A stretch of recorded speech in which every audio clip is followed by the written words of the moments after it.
I'm Steve Johnson, News Director of theDove TV. Watch more videos from the Dove Newsroom at theDove.us.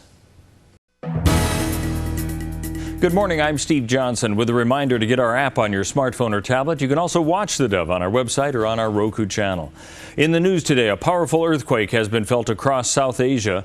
Strong tremors could be felt in Kabul, Afghanistan, New Delhi, and Islamabad, Pakistan, where walls swayed back and forth and people poured out of office buildings in a panic. The U.S. Geological Survey puts the magnitude quake at 7.7 and says its epicenter was in the far northern province of Badakhshan, which borders Tajikistan and China. A management official in the province says there are reports of casualties and destruction, also in some remote districts.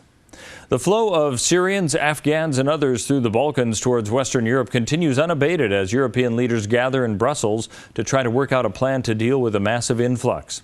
The leaders of several European Union member nations have been invited to the Brussels summit along with two non-members, Macedonia and Serbia. A draft plan that they were to discuss has already drawn criticism for its proposal that countries stop allowing asylum seekers to pass across their borders without consulting with their neighbors. Now, if a solution cannot be found, Slovenia's premier says the European Union could be dissolved. The Europe is at stake now, and if we don't do all we can together to find a common solution and to deliver it, then this is the beginning of the end of the EU. Now, another leader said he was prepared for hard, not very pleasant talks, but he hoped leaders could work out a comprehensive solution to the migration problem. The inability of Congress to defund Planned Parenthood is not discouraging a pro-life activist. In Grants Pass for a Josephine County Right to Life fundraiser, Ryan Baumberger says this month's vote that continues funding abortions through Planned Parenthood is not a defeat. Rather, the head of the Radiance Foundation says despite congressional funding on the state level, there is progress that he sees being made in the war on abortion. There is action that is happening. Mainstream media is choosing to ignore it entirely and not report on it.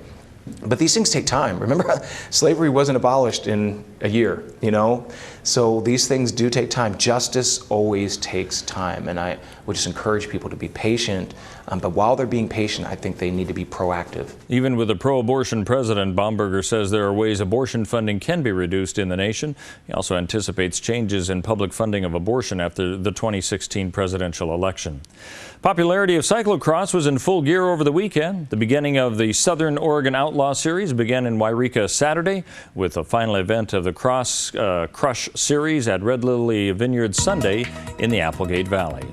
Let's take a look at the weather scene now for our area and for Northern California and Wairika. Sunny today with a high of 71, then temperatures cooling down to 61 by Wednesday and Thursday with a chance of rain both days.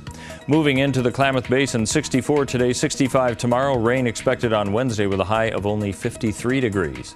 As we head along the coastal area, slight chance of rain today with a high of 64, 68 tomorrow, then cooling down to 62 for Wednesday and Thursday with a chance of rain both days, moving into Friday, that is.